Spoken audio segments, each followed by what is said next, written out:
Okay, sweet. Any wiggles you need to get out or anything? Okay. Wiggle wiggle. Okay, I might use some of that. um okay, cool. Here we are. We're doing it. Here we Um are. Hi, hello. This is Hello. Neely Kimey, um, the host of Intentional Oversharing. I have today a guest, a very special guest from across the pond, Lucy Bentley. Hi, Lucy. Hi, Neely. Thank you so much for having me. Hey, I'm so excited to have you. I'm excited to do this podcast episode for a number of reasons. It's my second podcast on my podcast where I have a guest, which is cool. But also, you're the first person I ever recorded a podcast with. So now the Oh, tables yeah. have turned. Yeah, Oh, which man. is pretty cool. It's like you're in your home gym now. You're on your own turf. Yeah, exactly. Oh, no, but we had a lot of fun with you on the History Mongers, so I'm very grateful to be here. Thank you for inviting me. Yes, thanks for being here, Lucy. So we met on LinkedIn Okay. and it just it seems like it was like an organic kind of thing. But yeah, would you like to introduce yourself? Tell us a little bit about Lucy. Yeah, of course. Well, do you know what? It's like, why is it anytime you're asked that question, just any facts about yourself just disappear? Yeah, Oh, so I know. I am currently, I do a podcast with my husband and one of our friends. We call the History Mongers. So currently recording season one. I have a career that's a bit all over the place. So I've kind of worked in the justice system for a long time, and I'll currently work in healthcare and nightclubs. And I am moving to Thailand. So basically, you can kind of see how the ADHD chaos is kind of just, it's all over the place. It's a mess. This is how we thrive. We're happy. It's living our best lives. So yeah, that's me. Awesome. I love it. Yeah, I had just posted earlier this week about like all of the different roles I've had and how they Mhm. just are all over the map. And it seems like I have no idea what I want to do or what I'm doing. But it's really like sometimes you gotta just shake things up, you know? Well, Like I it's not mean, just the about getting funny, bored, but yeah, go ahead. yeah.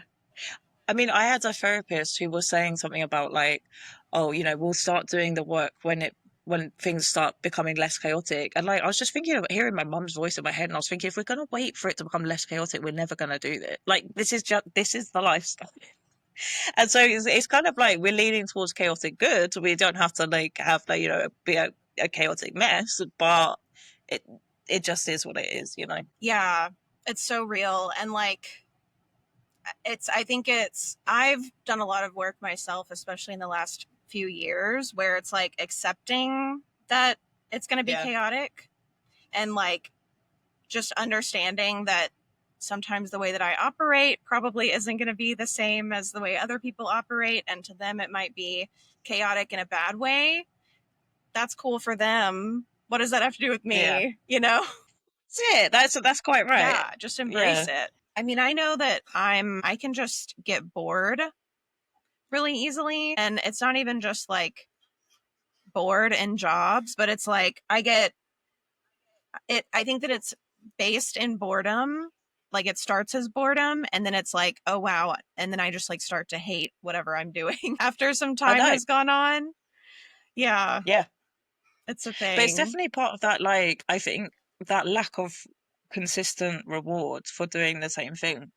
One of the things that I found has helped has been having like different jobs and doing like training course on the side and being in places where you can do different things on different days. But I'm going to be honest, like this is actually genuinely a worry for me because I'm like, if we want to have a family and things like that, like when I lived, I did a 9 to 5 job and I owned a house, and as much as it was a lovely house, I'm very grateful for that opportunity. Like it was an incredibly suffocating life.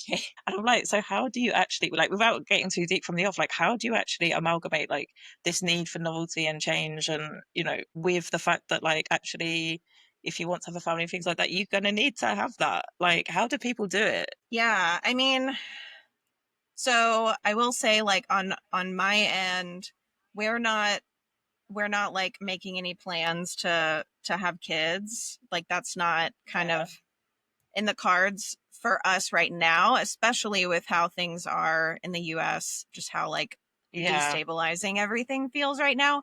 But if we ever did, we would likely adopt for a number of reasons. But yeah, I mean, it's like there, you do have to find some sort of like routine, or there has to be some sameness at some point, right? I feel like for me with my current role, like I'm an AuDHD coach. I do life coaching for ADHDers and autistics, and I will say that I feel like every time I'm coaching someone, it does feel novel. It feels new. It feels fresh.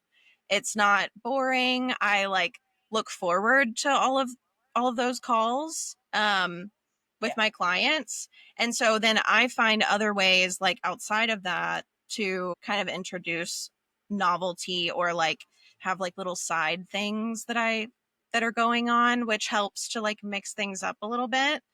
But definitely. it's definitely a concern. I think that for me, it wasn't just making things interesting, it was also autonomy. So, me starting my own business, being able to do whatever I wanted, being able to say no when I felt compelled to say no, or something didn't seem like feel right to me, that has been huge. Because it's like if I'm doing the same thing every day, but I love it, or I could always not do that if I chose to, it makes a huge difference. Being forced to have to do the same thing every day is different. What has your experience been with that? So like there was a time that I worked in something called integrated offender management. So this was to do with like serious acquisitive crime, so which would be like kind of like burglary. I mean, I didn't have robberies because I wasn't working with that risk level at that time, but and then you know you can move on. So I was a domestic abusee for a while. I wrote court reports for a very short period. So I think like within that 9 to 5 there was kind of different things that you can go and do.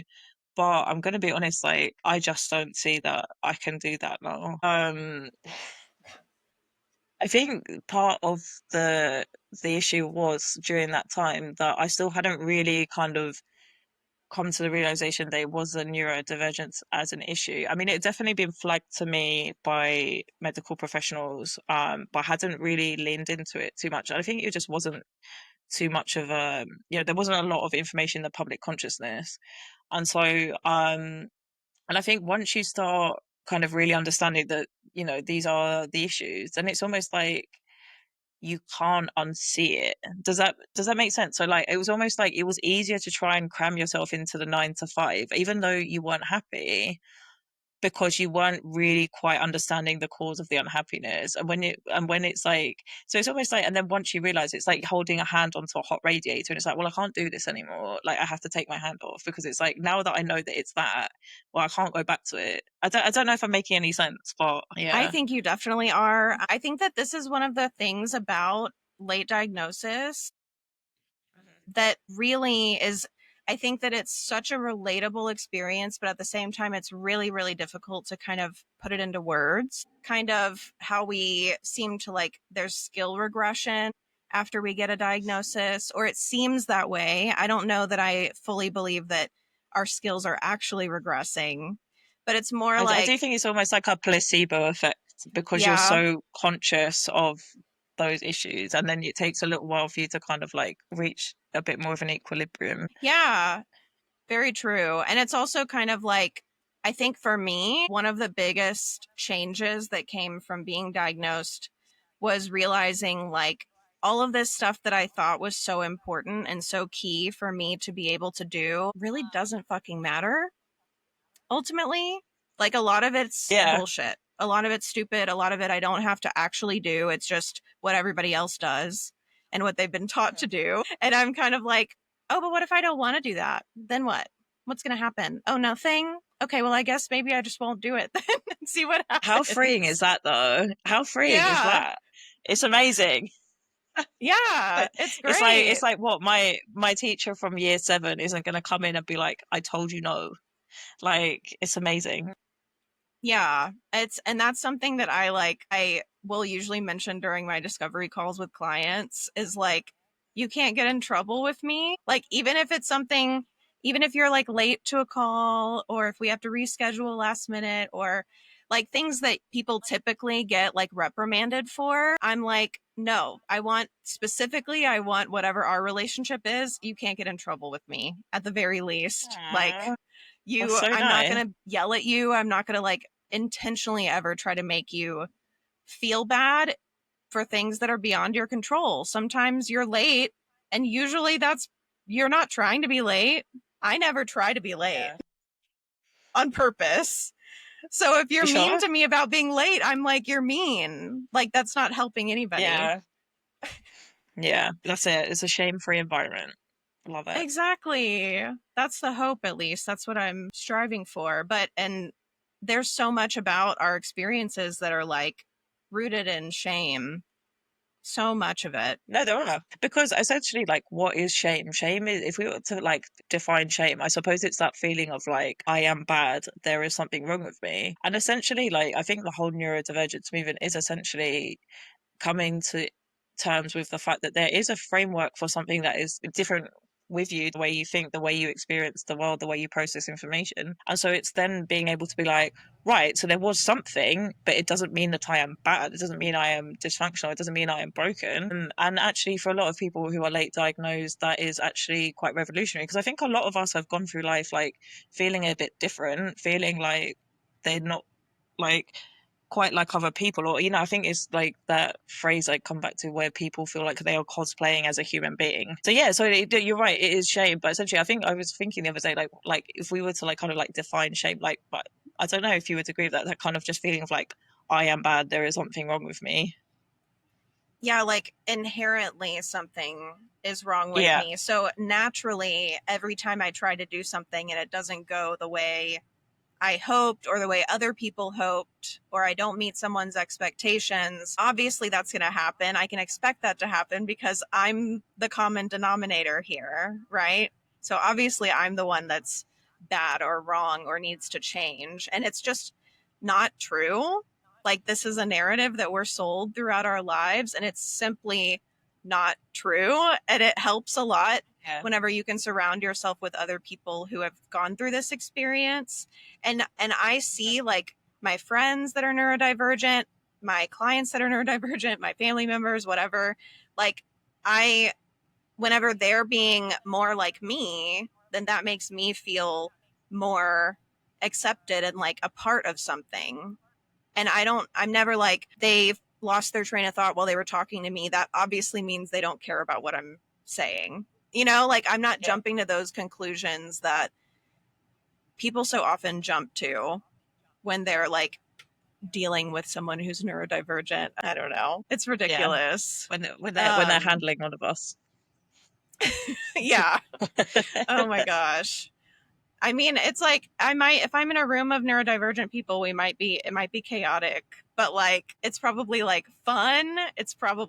People are probably hilarious. Like, we probably have Yeah, really that's it. interesting stories to share. Like, there's a lot to be said for just being different, being ourselves. And I think one of the fact that we've now kind of started to consider executive dysfunction as well is like amazing, because I think one of the things I always go back to like the Spiky profile, and so people will say like, but you can do this, so you can do this. It's like, well, actually, no, that's not necessarily how people function. And so when I say Spiky profile, I mean in terms of like, okay, so yeah, you might be average at certain things, so that your reading and writing, you might be good at your life skills, but in terms of like other things, so like your social skills or your ability to manage your, I don't know, money or things like that, they may be below average, but then you may have something where you're significantly above average. So it's, instead of kind of like, if you picture like your skills as like a wheel or something like that, it's quite a bumpy,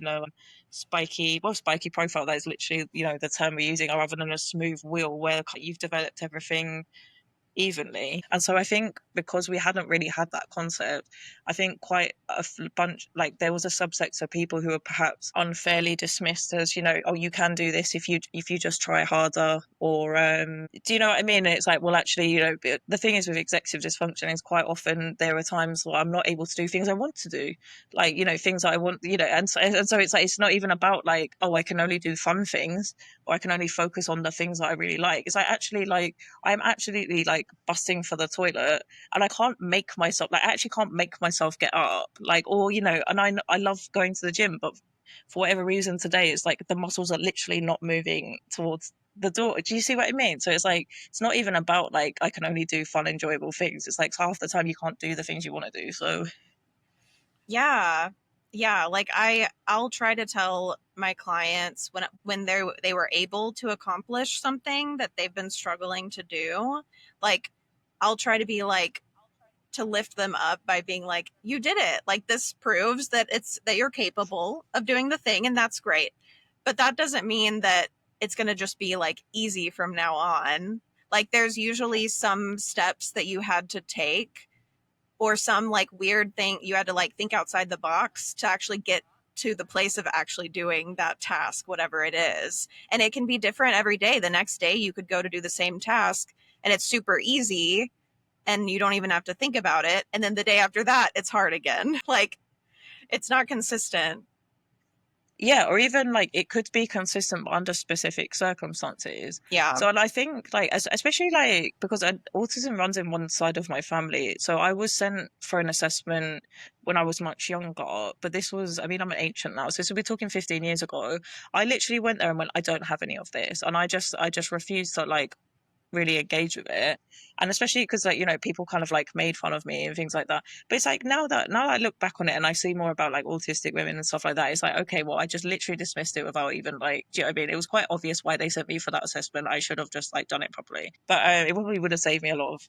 But anyway, so the point is, why am I even starting with this ramble? What was I actually talking about in the first place? Oh, consistent. We talked about consistency and how it changes That's with your right. spiky profile. Yeah. Thank you. So basically at school, and apparently this is a quite a common sort of trajectory for people with, say, like an Asperger's type presentation. At school, I did really well. So I went to a school with an entrance exam where it was really good quality education. I was fortunate enough to attend that. And so we didn't have, because it was an entrance exam school, we didn't have any students with educational provision. That absolutely, as we know, doesn't mean there wasn't no neurodivergent children. I think it was probably chock full of them. But Yeah. it there wasn't the need for that additional support. And so it was when I went to university that I absolutely plummeted. And I think it was because I wasn't doing, you know, spending 9 till 3 in the classroom. I didn't have parents nagging me. So you don't have that like external accountability. And so then I was left to my own devices to kind of manage my own time. And it just completely like, you know, and so I went from like doing very well to I failed an entire year. I had to like reset so many exams, and it wasn't. And so in my head, that's where the shame starts to set in, because you're like, I know I can do this, so why am I not doing it? I know that I am an intelligent person. Why am I not doing this? You know? Yeah. And like, if you really break down the transition from like living with your parents or living with caregivers and going to school where your whole day is planned out for you, we have so many things taken care of for us, and already like we don't have to think about much of it. Like, meals are usually taken care of. We might not even like do our own laundry. We might not clean very much, like all that stuff. And then we go to college or we move out in general, whether college is part of that or not. And all of a sudden, like, we have to remember when to eat. Like, we don't have our parents nagging us about homework. We don't have them nagging us to like take a shower or like do the dishes or whatever. And there isn't like that built in structure that we were raised to have. Like, we're so And accustomed to having also, that. yeah, and also like with lectures, for example, so that these are like they're for, you know, educating a mass group. So it's not like a teacher with a room full of 30 students where she's like monitoring each student's behavior. Are you paying attention? Are you doing this? Are you doing that?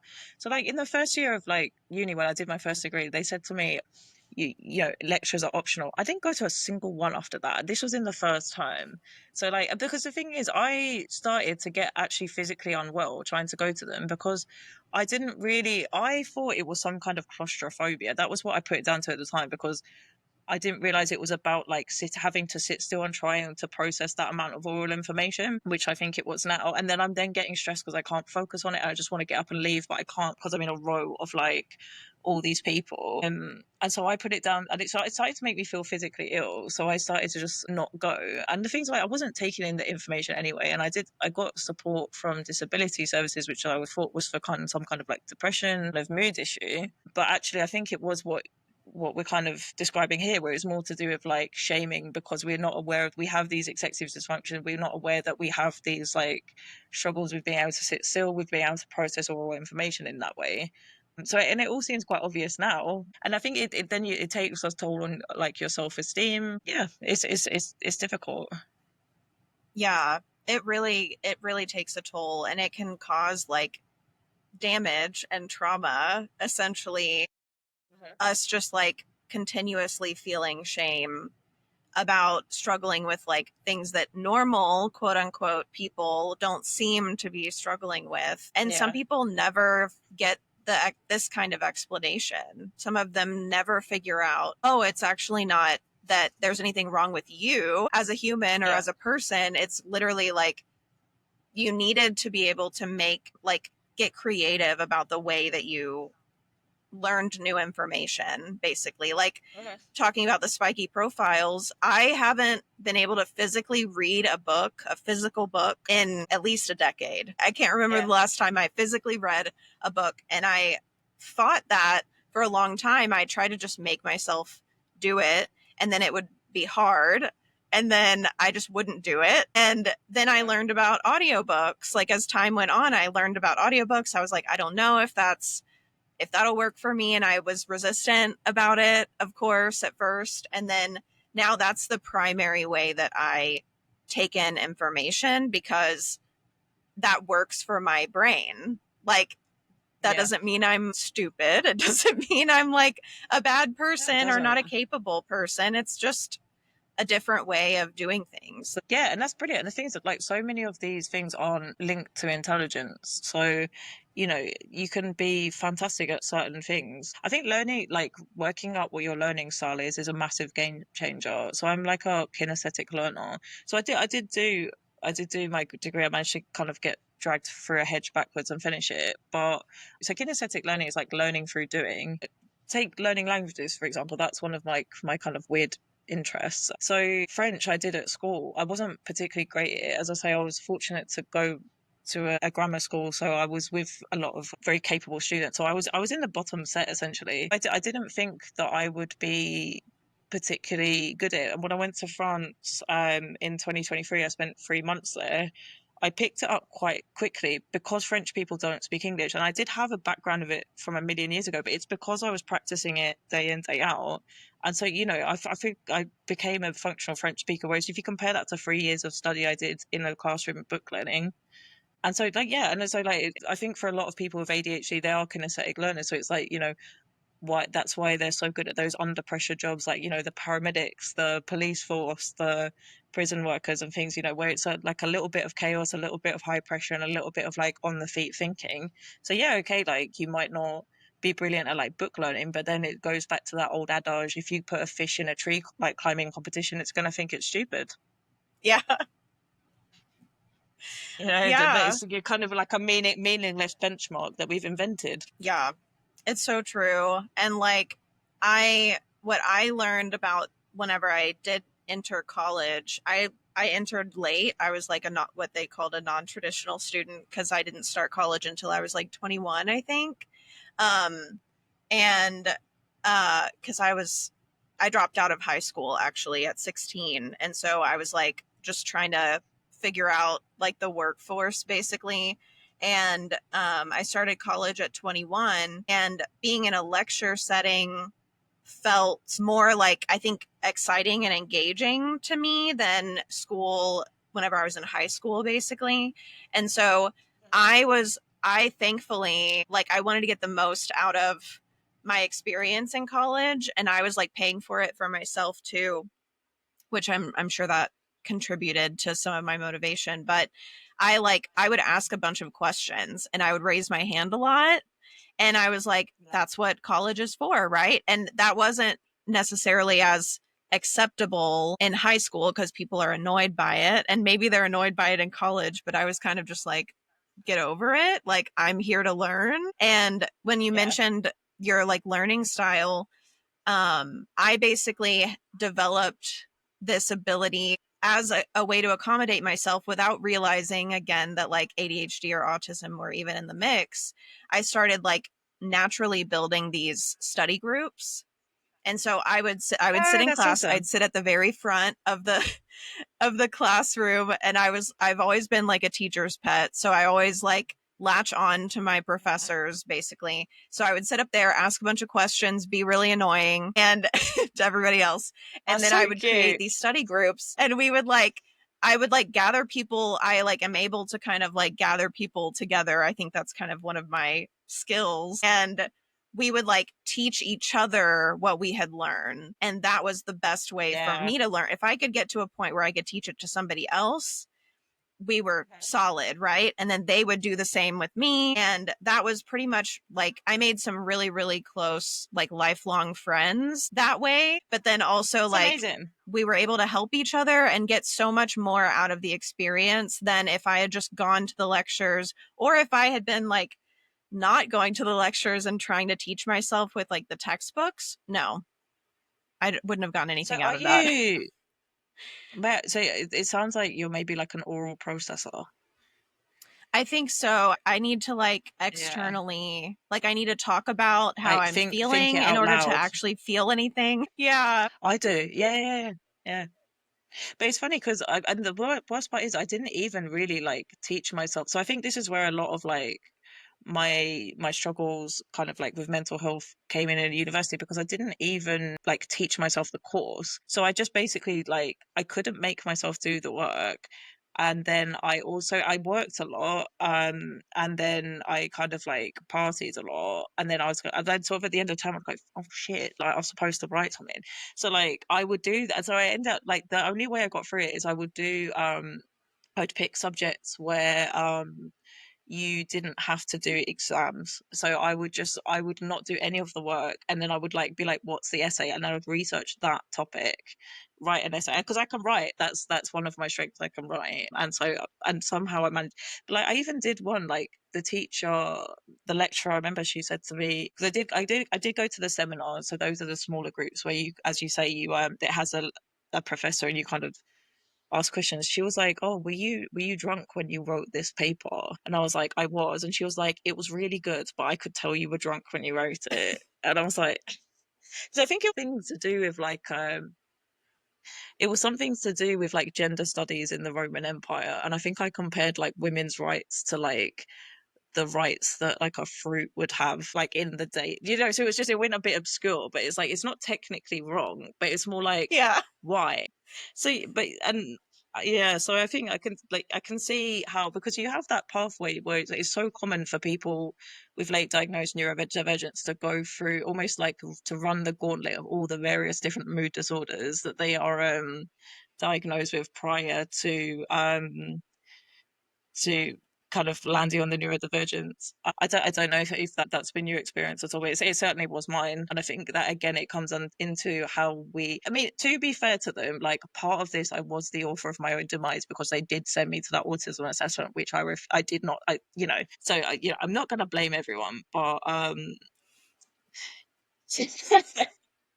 Yeah. yeah, it is a whole thing. It's such a thing. And like, so for in my experience, I've shared a bit about this on the podcast before, but I sought out an ADHD diagnosis whenever I was a teenager. So I was probably, I don't remember how old I was, but I was in my teens. And the reason now that I look back on it, the reason I was seeking out an ADHD diagnosis was because I was abusing my friend's Adderall, and I thought I was having fun. I thought that it was fun because that's what people do, right? They take stimulants for fun. So I was like, this is fun. But all it did was like help me concentrate. And I was like, that's also nice. I had I this enjoy that. conversation. I had this conversation with my friend where it's like, we used to have house parties where all of the household chores would be done when we woke up in the morning. Like, that's not normal. And all three Yeah. of us were on a waiting list for ADHD now. And like, I had this conversation with this friend, and he texted me the other day and he went, "Do you remember X person going through and sorting all the drawers?" Yep. Yep, that's a It's thing. like, Yeah, and so like I didn't want to like completely rely on my friend's meds. I didn't want to rely on her just giving me her medication. So I was like, I'm going to go get my own prescription. And very easily, it was not hard at all for me to get a diagnosis of ADHD. I wasn't like putting on like a show. I wasn't like, whatever, pulling the wool over their eyes. Really, I was just answering the questions honestly. But afterwards, I was like, yeah, I won. I like conned them out of this prescription. And so I didn't really necessarily believe in it. I thought that it was all kind of bullshit. But I kept taking the meds. I think for a little bit, I maybe like leaned into it, maybe. But then at one point I was like, none of this is real. I don't feel like taking this anymore. And I also was like struggling with substance addiction at the time. I was like doing coke and pills and stuff. And so I was trying to get away from doing coke. And whenever I would take a stimulant medication, it would kick in and it would remind me of the feeling of like cocaine kicking in. And that made me uncomfortable. So yeah. I was like, okay, I'm just going to stop all of it. Like, I'll just whatever. And so I was a zombie for like a month. And then I literally just like raw dogged life like for Jesus. years, like throughout my 20s and throughout getting my degree. I You didn't got your I didn't take degree. Yeah, I got my degree without being medicated. I would Oh my sometimes God. like pull all-nighters and use my friend's Adderall prescription at the time, but that was just for all-nighters. I wouldn't take it like whenever I was actually in class. And like I literally got by just because I had study groups and I had people that I would meet with on like a very regular basis to try to essentially I would learn about a subject in class, sort of, and then we would go and meet and actually learn it together. But yeah, it was interesting. And I pretty much just didn't believe in any of that through my whole 20s. And then I got to 29 and I remember I had already been diagnosed. I was probably like maybe 26 or 27. I got a diagnosis of bipolar type 2, which I have an aunt who Can I has just say, bipolar type 1. Yeah, go ahead. this is very common. So I was diagnosed with very different various mood disorders. This is incredibly common, and to the point where like I'm currently on the ADHD waiting list. The consultant spoke to me and he said it is incredibly common for women to be diagnosed as this, and it is to do with unconscious bias and how we assign it's to do with how we assign certain behaviors according to gender. So like if girls so essentially it's like if boys do a certain behavior, so they're not listening, they're perhaps like not doing what they're told, things like that, we'll go, this boy is naughty. If a girl does the same thing, we'll go, this girl is mentally ill. And Yep. also, like, I do think women tend to internalize things more. So men will tend to, if we're going to speak as if we're just making generalizations, men tend to externalize issues more, whereas women tend to internalize, they tend to like go, oh, what's wrong with me, and things like that, and probably are more likely to go and, seek out a medical diagnosis. So you're absolutely, so I just wanted to highlight that this is incredibly common for women to receive this diagnosis first. Sorry to interrupt you. Please No, continue. no, you're fine. No, please, you're welcome to interrupt me. Yeah, it's very common, and it also in my case it made sense because I had an aunt who had bipolar type 1. And then there was bipolar and like some other like mental health struggles in my family. And so I wouldn't even be surprised if whenever I got that diagnosis, it was my suggestion at the time, because I was like, Yeah. I don't know, my emotions are all over the place. My moods are all over the place. This is what makes sense to me. But this is what I'm saying. This Based is on my what we tend to do knowledge. as women. Yeah, Mm-hmm. precisely. Absolutely. So yeah. Yeah, it's totally a thing. And then also, like, if we're talking about like gender kind of expectations and standards and all of that stuff, like men are more likely to basically be taught not to show their emotions. And so it comes out in like anger or outbursts or this energy that they're like trying to get out of their system. And then women are Yeah. encouraged by contrast to, or they like, it's more acceptable for us to be like emotional. And so then if we're not considering emotional dysregulation as part of this of ADHD, or if we're not considering ADHD and autism being at play at the same time, which for the longest time they weren't considered, you couldn't have both. They were yeah, mutually exclusive. Yeah, then it's like, okay, well, anytime like a woman is struggling with mood swings or with their emotions, it's got to be some like mood disorder. That's got to be the explanation. When in reality, if we were all equally encouraged to express our emotions, then men would probably be just as emotional or just as kind of volatile in that way as we are, but Yeah. they're not. So then it's always attributed to ADHD for them. And then it's usually attributed at first to like mood disorders for us. Yeah, Yeah. definitely. And I think as well, there's also a lack of understanding about the ADHD burnout cycle.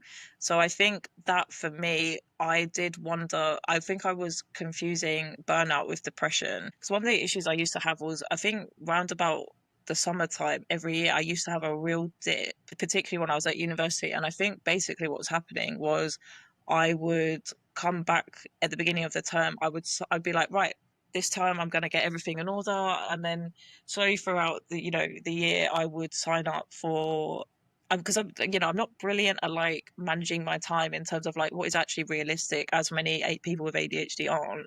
And so it's like I would essentially, like, I would book in. I think there was times when I had like two jobs. I was doing an internship, I had my exams, I was trying to write my dissertation, I think I was on I was running, I was a bar liaison officer for a society. I was doing all these things, and it just gets to a point where you start to get burnt out, and then you can't keep up with everything because you've just mismanaged your time. Essentially, you can't keep up with it, but I think most people with ADHD tend to keep on pushing through, trying to meet those commitments. Till you hit a wall and you can't.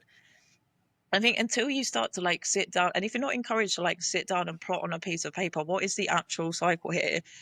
So it does look like, oh, look, there, I signed up to loads of things, and like I've had lots of energy, and there I didn't have any energy at all. But all you're doing is just like you're bored. So you're seeking novelty, you're seeking like, you've got all these enthusiasm, and then you're hitting a burnout. So I can see how it is difficult to kind of differentiate. And especially in the UK, if you're put in a doctor's office, you've got 10 minutes.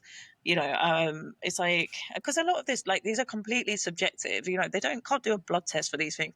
And I'm not like blaming anyone, because it just is what it is. But it's, so it's not easy. But I think like we need to kind of come to terms with this, because I think my issue that I have with it is actually a lot of these labels can follow you in a very negative way throughout your life, and it can have huge impacts, like, so, I think it's like, perhaps if women have families and things like that, or, they're perhaps like applying for jobs, if they're a victim of crime, like there are lots of circumstances where like it actually is detrimental. And so I think I don't have all the answers, but I think it is good to try and get this knowledge out there and trying to speak more about it, because it's like, yeah, if you have bipolar, that's brilliant. Like, don't need to feel shame about it. You can accept the treatment. There's stuff out there, but it's just like, explore all your options, because these are similar disorders. But if something's not working, make sure that you're read, you're informed, and you do seek out all these options. Yeah, definitely. And like, if you're able to access a second opinion, and because whatever Mhm. you originally were diagnosed with maybe doesn't sit right with you or whatever, like, do that, which a lot of people don't have access. That's not an option. And also, like, Yeah. there's also something that I noticed for myself that was a contributing factor to all of this, was like, so I went to school for psychology. So I have like knowledge. I'm not like an expert by any means, but I have knowledge about like, you know, symptoms and how like what people need to experience in order to meet certain criteria for certain diagnoses. And then there's also like mental health issues in my family. So I was naturally like drawn to learn more about that stuff. And I noticed that there's when you're getting screened for ADHD, there's this one question that's usually asked. And the way that it's worded, which when it comes to wording, it can get a little like icky if we're like also autistic, especially because we might take things literally or misinterpret them. But there's this one question that they ask you about ADHD that's like, sometimes I feel like I'm driven by a motor. And to me, when I hear that description of a behavior, what that translated in my mind was a manic episode. That's not what they're asking. They're asking about like hyper focus or like hyper fixating on something and not being able to pull yourself away from it. But the way that the question is worded, to me, they were asking me if I've ever experienced a manic episode. And so I'm like, no, I haven't. But there are times whenever I felt that way. So, like, maybe I have. Is this actually, like, you know what I mean? So, basically, like, your own kind of knowledge, whether like fragmented knowledge that you're going into when you're getting assessed for these things can also kind of hold you back in some ways. It does. And because that has actually blown my mind, because I took that exactly how you were saying. Because the thing is, I do go through a lot of periods where I struggle to sit when I'm not on any medications at all. I struggle to stay seated, and it's almost like I've heard it described as tired but wired, and so it would be like I am physically exhausted, but I'm still like up, like doing things. Like, so I just assumed it meant that, but now I see what you're talking about. Like, oh, that's blowing my mind. But Right? I've actually forgotten what the point was I was just going to get to as well. It's like, We can I've find taken that it. question literally to. Yeah. And there are so many, like, so many of the questions. Then, if you go into like the autism assessments, the way it makes me so mad when I like read autism assessment questions because I'm like, okay, cool. So literally you're asking me these questions in such a way to try to elicit a response from me. And if you are able to elicit this, like basically, like if I'm confused by the question or if I'm overthinking it or if I'm like dissecting it too much, that could be a sign that I'm autistic. Instead of just like asking me about my own experience, like as a human, and then piecing that together to figure out that I'm autistic, instead, they basically just like poke at you and try to like get you upset enough that you show how autistic you are. Like that's the way that I That's interpret it, at hilarious. least. It's Because you fucked know what I up. had to do? So I went to the Maudsley. One of the things I had to do was they brought me out they brought me out like a bunch of toys, and I had to like make a story up on the fly about it, which to be honest like wasn't my worst one. And then they also brought out a book with like no words. It was like a children's picture book, and I had to just make up like a story. And I was like, I can do this, but also it's just like it's just not a bit of me, not a bit of me whatsoever. And then it got to the end, it was something to do with pigs or something, and then like they asked me a question at the end. I was just like, I'm so not here for this at all. um but then it's funny as well because the guy, it was an ADHD and autism clinic, and the guy was like, "Should probably come back for an ADHD assessment." This was when I was like 21. The point I was like 25, I was like, "Oh, do you know what? I might go for that ADHD assessment." And then I booked an appointment and then I missed it, and then I think I left it like another like 7 years, and then I tried to do it, and then I don't know if it's like run with people with ADHD or if they are just like overwhelmed. I don't know what it is, but like I got all the paperwork filled out, and then basically they put me on a waiting list, and it like quite a lot of time passed. So I thought I better just check I'm still on this waiting list. And they were like, "No, we sent the paperwork to like the wrong. Oh, it's been sent to the wrong department. It's been enough time now that like we should probably get you to redo it." And I was like, "No." I was like, I'm just not gonna No. do that. Yeah, and so like I've got a feeling I'm on a list still because like I got a text previously, but I don't know. I've just kind of dipped out of it. Do you know what I mean? Like when you call them as Yeah. well, can I just a little rant here? There's like Yeah. this, like I swear to God, there is this message, and it's like, "Welcome to Kent and Canterbury. ADHD clinic. Thanks for listening to this message. Make sure by the end of the message you're not in such a bad mood by listening to all this pointless information that you want to say something incredibly frustrated and rude to our receptionist because we don't like that. Are you still listening? Great. And it's like, and I swear to God, this message goes on for like 2 minutes. And then like I've like zoned out by the point where it's and then it said like the numbers. And then it's suddenly like I don't know which number to pick. And then I picked one and then it's just like, this was the wrong number. And I'm like, what? And I had to do it like 3 times to actually like get through to like and the thing is like, and then I'm stressed. So like the second time out, I can just feel like the frustration building of like, why is this world's longest message? Like anyway, so but I always liken it to it just seems like in the UK, like because the waiting lists in the UK are like 5+ years. It feels almost like it's like saying to someone, you can come and get your wheelchair, you just need to come up these like flight of stairs and we'll help you. You know, it's like, Yeah, and like I'm done with it. I'm actually done with it. Like I just feel like if you could actually get an ADHD assessment and sit in front of someone in the UK, you haven't got it. Like so just it's right. like that is the test because we're making it so Yeah. difficult. Yeah, that's what I've heard about how things are over there whenever you're trying to get diagnosed. It's like everything that's required of you in order to actually make it happen literally goes like it's testing. All of that is Yeah. testing how ADHD you actually are. And I'm sure that so many people are more likely to basically fall out of the system entirely and just struggle or self-medicate instead or whatever, find other avenues to get by. And yeah, so we're like you're essentially just being kind of thrown to the wolves and you just have to either Yeah. like I think that the idea is maybe like, oh, if it's bad enough, they'll make it happen. But in reality, it's kind of the opposite for ADHD. I feel like if it's bad enough and you make the system, yeah, I just feel like I can't be asked. yeah, Yeah. Yeah. exactly. Interesting. I had an occupational health assessment at one point by an ADHD specialist. So they can't diagnose, but essentially they are the people who are like, if you have it, they assess you at the workplace and see what you need and what adjustments they can make. It was really interesting because she recommended a bunch of like coping mechanisms, and a lot of them were stuff that I was already doing, and I hadn't realized that they were ways that people manage their ADHD. So kind of goes back to what you were saying before, and so it's almost like naturally like like there's a light off in a room and you're kind of like feeling your way through it and you're like, okay, well this it's like with my other half, like when I say to him at the beginning of the month, like I want to I buy like a month's worth of all of this stuff so that like when we run out of money, like we've got all we need and like we've got a freezer full of it, like so it's like it's fine. But and then I kind of realized actually you're not normal for like people to just like run out of money middle of the month or what have you. Like, Right. like we don't have to live like this. Right. Yeah, it's so funny. Well, so you think you're on a wait list to get assessed for ADHD. What about the autism piece? Is that still kind of up in the air for you? Or are you just self-diagnosed at this point? Yeah, so I mean it's difficult because I mean I definitely have the sensory issues.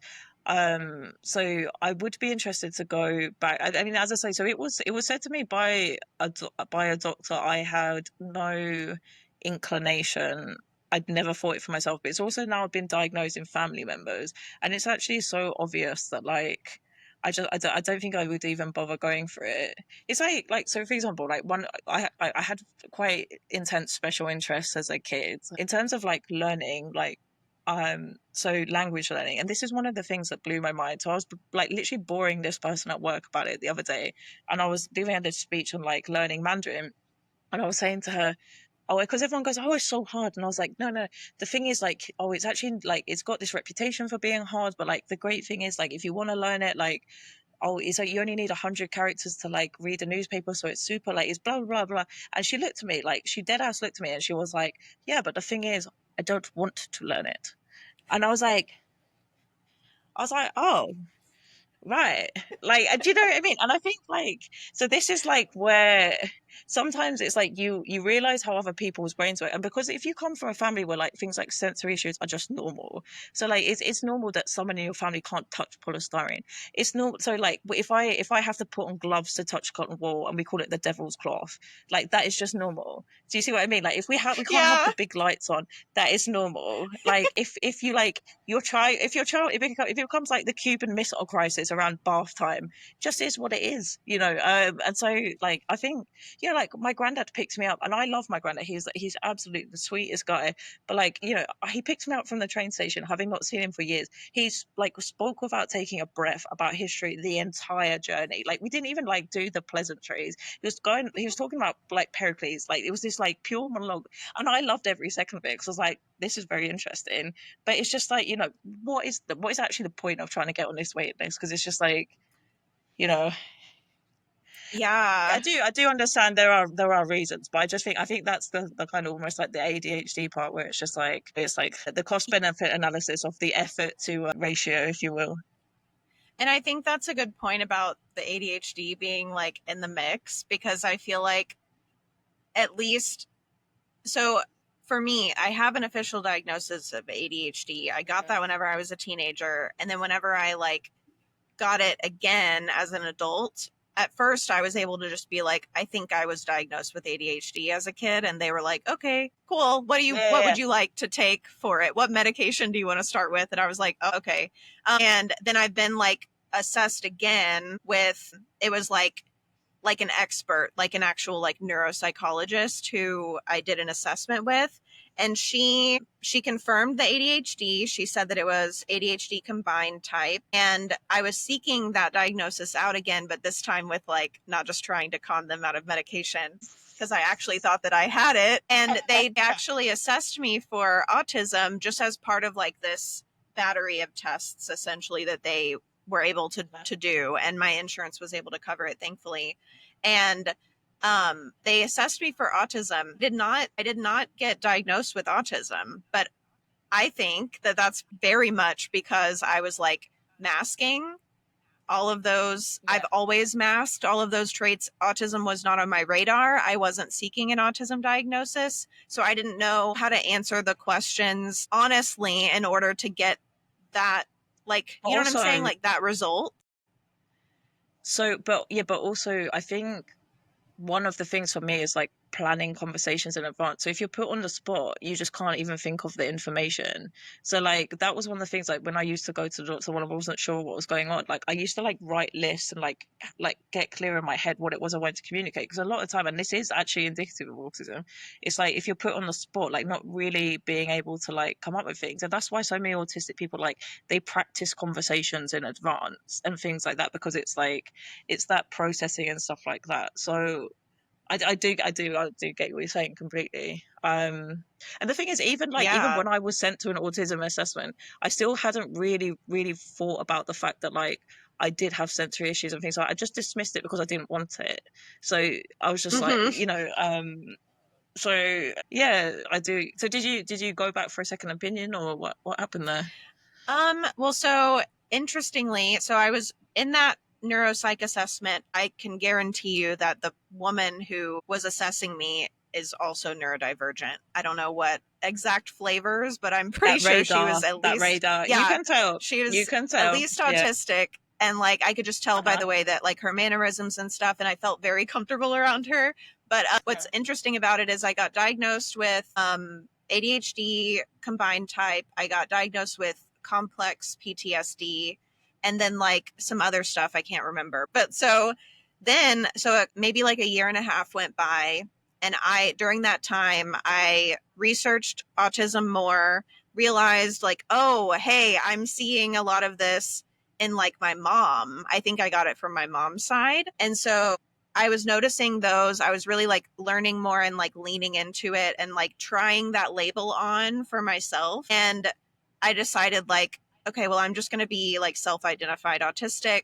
I already know about the ADHD. This is fine for me because there's not medications for autism anyway. Like, I'm not trying to change this about myself. It's just to have a better understanding of who I am. And so I sent a message or like an email. This was at least like a year and a half, maybe longer, after I'd gotten that neuropsych assessment, I sent her an email and I was like, hey, I am not following up on this to try to say that I don't think you guys know what you're talking about. Like, I just want to first say that. But I do want to say, like, I think that the reason I didn't test like positive for autism with you guys is because I was masking all of those symptoms and I was answering the way I thought I was supposed to answer rather than like actually thinking back on like my actual experience and answering based on that. And I was like, I believe and I trust your opinion, like your professional opinion. Have you seen that happen before? Like, what's your opinion about that? And they were like, I mean, honestly, like, we see this happen all the time. Like, yeah, you can easily mask your way out of getting a diagnosis. And we think that that is probably more prevalent than anybody really knows. But all they have to go off of was my answers to the questions, right? Like, they could observe my behavior, but if I knew how to like answer it like a neurotypical would, then yeah. And the thing is, these are absolutely subjective. And the thing is as well, if we look at a lot of the core symptoms within psychiatric disorders, a lot of them are so similar. And so it's completely subjective based on how you can relay the information in that very short appointment, how the person asks the questions, like how they interpret stuff. And so if you just take something like irritability could be a bipolar symptom, it could be a PTSD symptom, it could be, it could be a symptom of various personality disorder. And anxiety, so it's like, you can't just, yeah, exactly. And so if we, and also like these like the DSM, we're on DSM-5, we've disregarded the first four. Do you know what I mean? And so like our understanding of like these disorders is constantly evolving. And so it's not to say that like it doesn't mean anything. I'm not trying to go like that like none of this is real, but I'm just trying to say like we don't know because we can't, these aren't things that we can't touch, these aren't things we can look under a microscope, these aren't like machines we can tinker with. And so like we're essentially creating frameworks that help people, but this is like, it's still like science very much in its infancy. And if you think like autism wasn't even, I think the National Autism Society was founded in like the 1960s, so like prior to that, these were perhaps just eccentric people.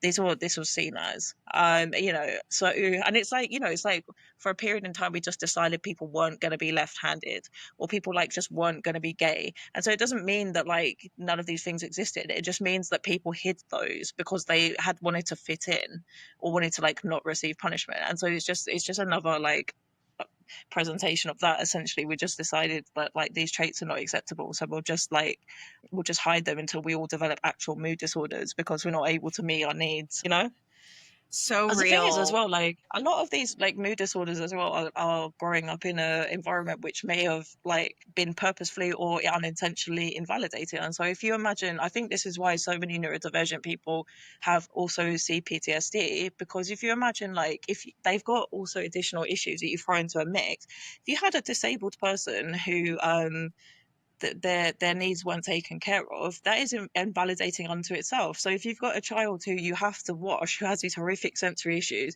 you don't realize that they're having sensory issues, so you have to make them wash, and then you're getting frustrated because every time, and you can't understand like why they're being like that, then that's going to cause trauma to that child. And I'm not necessarily saying it's on purpose. Your child needs to be, you need to wash your child, but unfortunately it just kind of is part of that experience. Or like imagine that you have a child who has sensory issues to do with food, and then they have to go and eat in other places, the dinner table becomes a battleground. That is traumatic as well. And so it's like, it's almost like there's like an extra dimension for traumatic experiences. So it kind of just is like, if you kind of look at the social model of disability, kind of just is like part and parcel of being a neurodivergent people trying to navigate a neurotypical world is traumatic. It really is. And it's like, I'm not trained as a therapist, but I do talk about trauma with my clients from like the perspective of someone who like my own lived experience of it, and also like my college education. And like I just want essentially to impart on my clients that it's like likely that they have been traumatized throughout their lives for like these exact reasons that you're kind of spelling out here. And it's like, I'm not trying to like open a wound, right? Whenever we talk about these things, but it's like, I do try to kind of rationalize it with them like, hey, you're reacting this way. I can probably guess just because I know that you have ADHD or that you're AuDHD or whatever, I can probably assume safely that you've had to deal with all kinds of stuff growing up, being made fun of, being bullied, being like told that the way that you do things is wrong, no matter how like inconsequential the way you're doing it might be. You know, all of these things, being told, being shamed, being given like lots of negative criticism that neurotypical kids just aren't receiving at the same level. And it's like, so I just try to like impart on them, hey, I'm not trying to like dig into trauma with you, but recognizing that this is actually like a thing. It doesn't mean that you had to have gone through like a horrific car accident. It doesn't mean that you had to be like in some like big natural disaster. It doesn't mean that you had to get assaulted. Like those things also could have happened. But then on top of that, there's this like constant reminder that like you're not good enough, or there's this constant reminder that like you couldn't do XYZ, so that means that you're lesser than your peers in some way. That's of course going to take a toll. Why wouldn't it? And I think that does come out in the kind of symptoms of like the rejection sensitive dysphoria. So I think like obviously those kind of major things you're describing there, like not again, I'm not a therapist either, but it's you know, you hear these terms bandied around like big T trauma, like but these are like, as you say, it's that every day it's the death by 1,000 cuts, and these things are almost like they become insidious because they're so little but numerous that you kind of, as you say, it can go unacknowledged. And so it's not necessarily about, I think what you're essentially doing is almost like identifying potential issues or barriers for your clients, but then you can signpost to an appropriate service. So that, you know, it may be that a therapist could help with overcoming that trauma, could help with that RSD or what have you. And so yeah, you know, it's just identifying potential, it's looking at your client holistically and then being able to signpost. So yeah.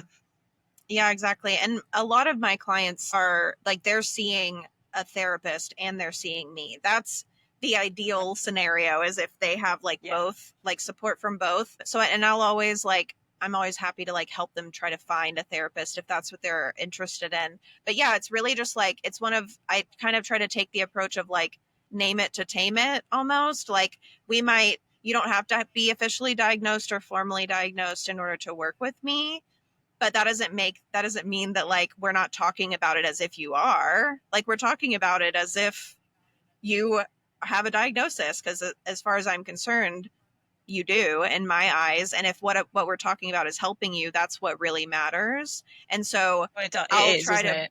Like yeah, and I'll try to like explain like the trauma thing, just to be like, hey, if you're struggling and you experienced all of this stuff, doesn't it kind of make sense that you might be struggling? Like, I don't know, maybe like be kinder to yourself. I don't know, just an idea. I just feel like if being harder on yourself would have worked, we would all be better now. But I do Oh think yeah. like the very fact that we feel that we have to like preface what we're saying with that kind of like, it doesn't matter if you don't have a label.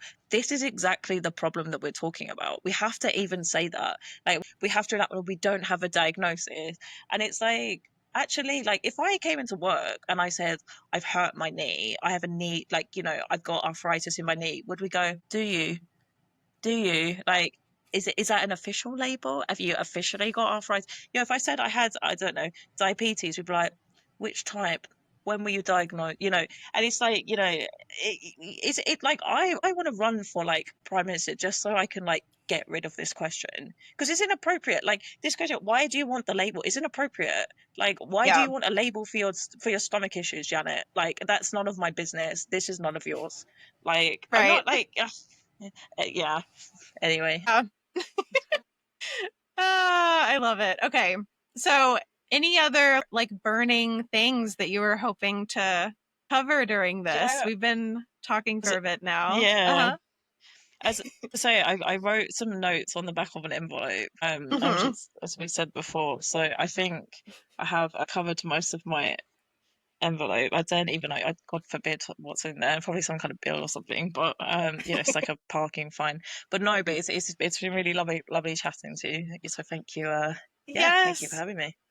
Yeah, this has been a lot of fun. I am really glad that you were able to be on here. I know that you had a really hectic, to say the least, a really busy last couple of months. And so it took us a bit to make this happen, but I'm so glad that we were able to. This was really lovely. Thank you to everybody who's listening to this. I appreciate you all being here. Yeah, oh wait. Well, with Lucy, do you have anything you want to plug? Do you want to talk a little bit about your podcast, or how can people find you? So we're currently recording season 1 of a kind of entertainment history. But if you just want to follow me as an individual, my name is Lucy Bentley like the car. So follow me on LinkedIn. Yeah, and as I say, we're still in the recording stages, so sort of stay tuned. Thank you.